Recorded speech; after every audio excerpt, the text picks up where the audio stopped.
베푼 사람은 까맣게 잊었지만 정말 필요할 때 기적처럼 돌아온 그런 친절 이야기예요.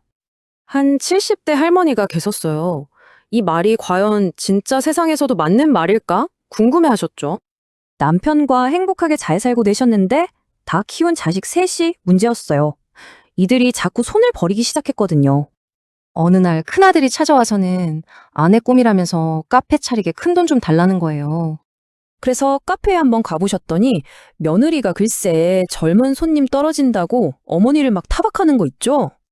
둘째 아들은 또 어땠냐면요. 사업한다고 돈을 계속 가져갔는데 이게 밑빠진 독에 물 붓기였어요.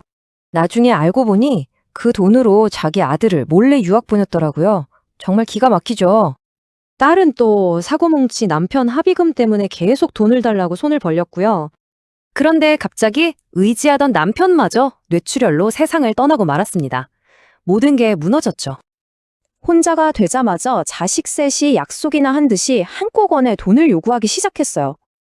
그래도 큰아들은 자기를 모시겠지? 믿고 마지막 남은 집을 담보로 대출을 받으셨어요. 그 돈을 자식들에게 주자마자 다들 연락을 끊어버렸고 결국 집까지 넘어가고 말았죠. 결국 아들 집에 찾아갔지만 돌아온 말은 어머니 모실 방 없다는 냉정한 한마디였습니다. 결국 얼마 안 되는 돈으로 작은 방을 얻어서 식당 야간 일을 시작하셨습니다. 그런데 식당에서 일하는데 웬 젊은 손님 하나가 자꾸만 자기를 빤히 쳐다보는 거예요. 어느 날 동료가 순영 씨! 하고 부르니까 그 청년이 갑자기 진지한 얼굴로 다가왔어요. 네, 맞는데요. 하자마자 청년이 눈물을 왈칵 쏟으면서 말했어요. 저 명호예요. 라고요. 알고 보니 20년 전 할머니 댁 새방에 살던 아이였어요. 힘든 엄마를 대신해 할머니가 돌봐줬던 아이였죠. 명호는 그 친절을 잊지 않고 보육원에서 자라면서도 정말 열심히 살았다고 말했어요. 자기가 낳아 키운 자식들과 단지 온정을 베풀었을 뿐인 한 아이. 너무나 달랐죠. 명호는 당정 일을 그만두게 하고 자기 집 근처에 아파트까지 얻어들였어요. 그냥 돕는 게 아니에요. 이제 아주머니가 제 어머니세요. 제가 가족이 되어 드릴게요. 여러분, 우리가 무심코 날린 작은 친절의 씨앗은 지금 어디서 아름다운 꽃을 피우고 있을까요? 안녕하세요.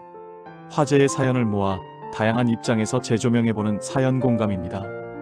과연 구독자 여러분들은 사연 속 등장인물들 중에 누구의 입장에 더 공감이 되실지 함께 오늘의 사연 한 걸음 더 들어가 보겠습니다. 시작 전 구독과 좋아요를 눌러주시고 이 이야기를 함께 듣고 계신 여러분들에게 행운이 전해질 수 있도록 어디에서 무엇하며 듣고 계신지 댓글로 꼭 남겨주세요. 그럼 시작합니다. 아주 오래전에 베풀어서 까맣게 잊고 지냈던 작은 친절 하나가 있었습니다. 그런데 바로 그 친절이 한 사람의 인생이 가장 어두운 나락으로 떨어졌을 때 정말 기적처럼 다시 돌아온 이야기가 있어요. 자, 오늘 이야기는요, 70살의 김순영 할머니가 늦은 밤까지 일하던 한 24시간 식당에서 시작됩니다. 바로 그곳에서 벌어진 정말 도무지 이해할 수 없는 한 사건이 할머니의 남은 인생을 송두리째 바꿔놓게 되거든요. 할머니 눈에 자주 띄는 손님이 한 명 있었어요. 근저 대기업에 다니는지 항상 단정하고 예의 바른 청년이었죠. 그런데 이상한 건 그 청년이 올 때마다 말없이 자기를 그저 빤히 바라만 보고 있는 거예요. 그 이유를 도무지 알 수가 없었죠. 그러던 어느 날 밤이었습니다. 식당 동료가 할머니 이름을 부르는 걸 그 청년이 들었던 모양이에요. 그가 조심스럽게 다가와서 딱 이 한마디를 묻는 겁니다. 네, 맞는데요. 할머니가 이렇게 대답하자마자 청년이 그 자리에 털썩 주저앉았더니 정말 걷잡을 수 없이 막 우는 거예요. 식당에 있던 모든 사람들이 깜짝 놀랐겠죠? 도대체 어떻게 된 일일까요? 이 미스터리를 풀려면 이제 시간을 거슬러 할머니의 과거로 한번 가봐야 합니다. 사실 순영 할머니가 처음부터 식당 일을 하셨던 건 아니에요. 남편과 함께 평생을 바쳐서 정말 단단하고 안정적인 삶을 이루셨거든요. 그런데 바로 그들의 세 자녀가 부모가 잃은 모든 걸 하나씩 남김없이 무너뜨려 버립니다. 참 자식들은 저마다 다른 핑계를 댔어요. 첫째 아들은 아내 카페 차려야 한다고 돈을 가져가더니 정작 그 며느리는 어머니가 가게에 있으면 젊은 손님들 싫어한다며 모욕을 줬고요. 둘째 아들은 사업이 어렵다며 돈을 빌려가 놓고는 뒤로는 몰래 자기 아들을 해외 유학 보내고 있었죠. 딸은 또 어땠고요? 폭력적인 남편 합의금 내야 한다며 끊임없이 손을 벌렸습니다. 결국 목표는 늘 똑같았어요. 부모를 그냥 마르지 않는 현금 인출기쯤으로 생각했던 거죠. 이게 다 우리 가족 미래를 위한 거다. 꼭 갚겠다. 이번이 정말 마지막이다. 이런 말들에 속아 순영 씨는 평생 모은 돈을 다 잃었습니다. 그 스트레스 때문이었을까요? 남편마저 잃었고요. 결국엔 마지막 남은 집까지 잃게 됩니다. 그 결과는 너무나도 참혹했어요. 남편마저 세상을 떠나서 정말 깊은 슬픔에 빠져 있을 때였어요. 큰아들이 다가와서 이런 약속을 합니다. 이게 순영 씨에게는 마지막 남은 희망의 불씨처럼 보였겠죠. 그 말을 철석같이 믿은 거예요. 슬픔에 잠겨있던 할머니는 마지막 남은 자산, 바로 그 집을 담보로 대출을 받아서 세 자녀의 급한 사정이라는 걸 전부 해결해 줬습니다. 그런데 어떻게 됐을까요? 돈이 사라지자 자식들도 연기처럼 사라져버렸습니다. 돈을 받자마자 전화를 안 받기 시작하더니 결국 대출금을 갚지 못한 집은 경매로 넘어가 버렸죠. 그리고 엄마를 모시겠다던 큰아들은 뭐라고 했는지 아세요? 우리 집에 엄마 지낼 방 없으니까 알아서 원룸이라도 구하세요. 이 한마디를 남겼습니다. 모든 걸 잃은 순영 씨. 하지만 할머니는 절망 속에서 주저앉는 대신에 오롯이 자기 힘으로 다시 일어서기로 결심합니다. 할머니는 자식들을 마지막으로 찾아갔습니다. 그리고 정말 고통스럽지만 단호하게 이 한마디를 내뱉고는 그들을 자신의 인생에서 완전히 도려냈습니다. 이른을 코앞에 둔 나이에 전화번호를 바꾸고 작은 월세방을 하나 얻어서 새로운 일을 구하셨던 거죠. 바로 그렇게 할머니가 24시간 식당에서 일하게 된 겁니다. 자, 이제 다시 식당에서 눈물을 흘리던 그 청년의 이야기로 돌아올 시간입니다. 다시 식당입니다. 청년은 흐느낌 사이로 순영 할머니가 정말 수십 년 동안 까맣게 잊고 지냈던 이름을 힘겹게 내뱉었어요. 저예요. 명호요. 네, 바로 그 이름이었어요. 아주 오래전 폭력적인 남편을 피해서 순영 씨네 집 창고방에 새들어 살던 모자가 있었거든요. 순영 씨 부부는 그 모자를 지켜주고 이혼까지 도와주고 방세도 받지 않았어요. 어린 명호를 자기 아들처럼 숙제도 봐주고 밥도 챙겨주면서 정말 아꼈습니다. 그런데 갑자기 어머니가 세상을 떠나면서 명호는 고아가 됐고 외할머니 손에 이끌려 떠나야만 했죠. 그때 어린 명호가 울면서 약속했어요. 절대 잊지 않을게요. 꼭 다시 찾아올게요. 그 후로 20년이 넘게 연락이 끊겼습니다. 외할머니마저 돌아가신 뒤 보육원에 자라야 했지만 명호는 그 어린 시절의 약속을 단 한순간도 잊지 않았어요. 자신에게 처음으로 따뜻함과 안전함을 알려주었던 그 부부를 기억하면서 정말 열심히 살아왔던 겁니다. 텅 빈 식당에 마주 앉아서 순영 씨는 그간의 기구한 사연을 털어놓았습니다. 그러자 재회의 기쁨으로 흐르던 명호의 눈물은 할머니를 향한 분노와 안타까움의 눈물로 바뀌었습니다. 명호는 새로운 약속을 합니다. 이건 절대 동정심이 아니었어요. 가슴 가장 깊은 곳에서부터 우러나오는 진심 어린 감사함과 사랑의 표현이었죠. 한번 보세요. 할머니가 버렸던 가족과 새로 찾은 가족. 그 차이가 이보다 더 극명할 수 있을까요? 몇 년 뒤 친아들은 아내에게 버림받고 나서야 울면서 전화했대요. 엄마, 미안해 하면서요. 반면에 명호는요.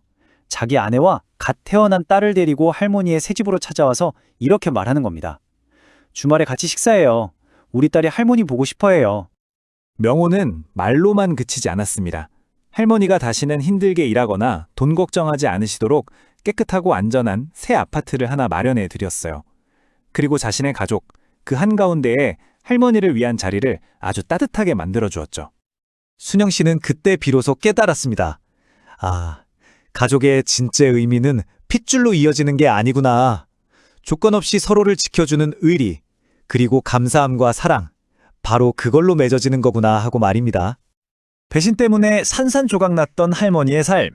그 삶은 정작 본인은 오래전에 다 잊어버렸던 그 단 한 번의 친절 덕분에 온전히 다시 세워질 수 있었습니다. 이 이야기는 결국 우리에게 이런 말을 해주는 것 같아요. 친절은 절대 헛되지 않는다고요. 우리가 예측할 수 없는 미래를 위한 가장 가치 있는 투자이고 결국 가장 필요한 바로 그 순간에 반드시 우리에게 되돌아온다는 사실을요. 어쩌면 오늘 여러분이 무심코 베푸는 그 작은 친절이 훗날 누군가의 삶을, 그리고 어쩌면 바로 당신의 삶을 바꾸게 될지도 모릅니다. 지금까지 최근에 화제가 되었던 한 편의 인생 사연을 자세하게 들여다보았습니다.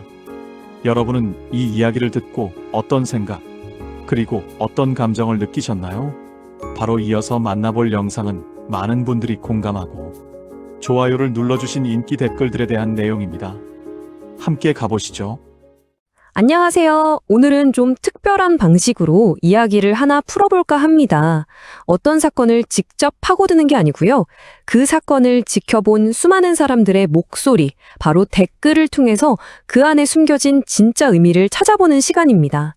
때로는 당사자들보다 지켜보는 사람들의 반응이 이야기의 본질을 더 날카롭게 보여줄 때가 있잖아요. 자, 그럼 우리 오늘 어떤 순서로 이 이야기를 따라가 볼지 한번 볼까요? 먼저 댓글이 어떻게 하나의 완성된 이야기를 만들어내는지 살펴볼 거고요. 그 다음엔 낯선 사람이 보여준 감사와 반대로 친자식의 탐욕이 얼마나 극명하게 대비되는지 들여다볼 겁니다. 이걸 통해서 우리는 자연스럽게 가족의 의미를 다시 생각하게 될 거고, 마지막으로 이 모든 이야기가 우리에게 던지는 아주 근본적인 질문으로 마무리하겠습니다. 그러니까 어떤 사건이 세상에 딱 던져졌을 때 그 이야기의 진짜 의미는 어쩌면 그걸 지켜보는 사람들 마음속에서 다시 쓰여지는 건지도 모르겠어요. 오늘 우리는 바로 그 증거를 수많은 익명의 댓글들이 모여서 만들어낸 하나의 거대한 감정의 흐름을 통해 확인하게 될 겁니다. 본격적으로 시작하기 전에 이런 질문을 한번 던져보고 싶어요. 과연 이야기에 대한 반응이 이야기 자체보다 더 강력한 메시지를 전달할 수 있을까요? 지금부터 우리가 함께 살펴볼 댓글들이 아마 이 질문에 대한 아주 명확한 대답이 되어줄 겁니다. 우리가 지금부터 살펴볼 이 댓글들 안에는요, 정말 여러 감정들이 담겨 있어요. 사람 사이의 따뜻한 마음, 그리고 정말 가슴 아픈 배신감, 마지막으로 가족이란 대체 뭘까 하는 그런 근본적인 물음까지 전부 다 녹아 있습니다. 자, 그럼 첫 번째 이야기부터 시작해 볼게요. 이 이야기에는 정말 많은 사람들이 한 목소리로 칭찬하고 감동하는 한 인물이 등장합니다. 바로 낯선 이에게 받았던 그 작은 친절을 평생 잊지 않고 결국 은혜로 갚은 한 청년의 이야기입니다. 이 댓글 한번 천천히 들어보세요. 받은 사랑을 잊지 않고 은혜로 보답하는 청년의 모습이 참으로 훈훈하고 감동적이네요. 네, 잊지 않는다. 그리고 보답한다. 바로 이 두 가지 행동에 사람들이 왜 그렇게 마음이 움직였는지 느껴지시죠? 이분은 한 발 더 나아가죠. 명호란 그 청년 역시 제대로 사람이네요. 은혜를 잊지 않고 찾아왔다는 게 정말 감동입니다. 여기서 제대로 된 사람이라는 이 표현이 참 많은 걸 담고 있는 것 같아요. 그냥 어떤 행동 하나가 아니라 그 사람 자체를 보고 깊은 감동을 받은 거죠. 그러니까요. 이 댓글들을 쭉 모아보면 사람들이 마음속에 그리고 있는 어떤 이상적인 자식의 모습이 딱 떠오르는 거예요. 받은 사랑은 꼭 기억하고 그 친절을 은혜로 갚을 줄 알고 진짜 의리가 뭔지 보여주고 무엇보다 감사함을 아는 사람. 사람들이 명호라는 청년에게서 바로 이런 가치를 본 겁니다. 근데 있잖아요. 이렇게 밝은 빛이 있으면 그만큼 또 어두운 그림자도 있기 마련이죠. 이제 이 이상적인 모습의 정반대편에 있는 존재, 바로 이야기 속 친자식들을 향한 사람들의 날카로운 목소리를 들어보겠습니다. 와, 이 댓글에 그 차가운 분노가 느껴지시나요? 끝까지 자식들이 부모 재산 노리고 있네요. 절대로 주지 마세요. 부모가 은행인 줄 아나 보네요. 특히 부모가 은행이다. 이 한마디에 정말 모든 실망감이 다 담겨 있는 것 같아요. 그리고 어쩌면 이 댓글이 이 모든 이야기의 핵심을 그냥 한 문장으로 꿰뚫어버리는 것 같습니다. 친자식이라는 인간들을 용서하시면 안 됩니다. 명호란 그 청년이 제대로 자식입니다. 핏줄로 이어진 관계를 부정하고 마음으로 맺어진 인연이야말로 진짜라고 선언하는 정말 엄청난 외침이죠. 보세요. 바로 이거예요. 사람들이 마음속에서 딱 이렇게 선을 그어버린 거죠. 왼쪽은 낯선 사람이지만 감사와 의리, 진심이 있고요. 오른쪽은 친자식이지만 탐욕과 당연함, 계산만 있는 거죠. 이 뚜렷한 차이가 보이시나요? 자, 이제 이야기는 한 단계 더 깊이 들어갑니다. 단순히 누가 착하고 누가 나쁘다를 넘어서 그렇다면 가족이란 게 대체 뭘까 하는 아주 근본적인 질문으로 나아가는 거죠. 이 댓글은 정말 솔직하고 그래서 더 마음이 아픈 한 분의 고백인데요. 한번 들어보시죠. 내 건강을 위해 끊어냈습니다. 얼마 남지 않은 삶, 이제라도 나를 위해 살려고요. 이 사연이 누군가에게는 자기 삶을 돌아보게 하고 고통스럽지만 스스로를 지키기 위한 결단을 내리게 하는 그런 계기가 된 거예요. 그리고 이분의 말씀은 이 개인적인 경험을 넘어서 우리 모두가 한 번쯤 생각해 볼 만한 깊은 깨달음을 줍니다. 진정한 의리는 혈육을 떠나 오직 사랑과 은혜로 맺어진다는 걸 세월이 갈수록 배우게 됩니다. 배우게 된다는 이 말이 참 깊은 울림을 주네요. 결국 이 모든 목소리가 하나로 모여서 진정한 가족에 대한 새로운 정의를 내리고 있는 겁니다. 그건 생물학적인 관계, 즉 핏줄이 아니라 서로 주고받는 사랑과 은혜, 그리고 진심 어린 의리로 만들어지는 끈끈한 유대. 바로 이게 사람들이 찾아낸 가족의 진짜 의미였던 거죠. 자, 이제 거의 다 왔습니다. 이 모든 이야기들을 통해서 결국 이 댓글들이 우리에게 던지는 마지막 질문은 뭘까요? 결국 이 이야기의 가장 큰 갈등은 이거였어요. 태어날 때부터 정해진 혈연이라는 관계와 살아가면서 마음으로 쌓아 올린 인연이라는 관계. 이 둘 사이의 충돌 말이죠. 그래서 이 모든 이야기의 끝에서 우리는 바로 이 질문 앞에 서게 됩니다. 무엇이 진정으로 우리의 가족을 정의하는가? 오늘 우리가 함께 들어본 이 목소리들을 생각하면서 여러분도 한번 조용히 나만의 답을 찾아보시는 건 어떨까요?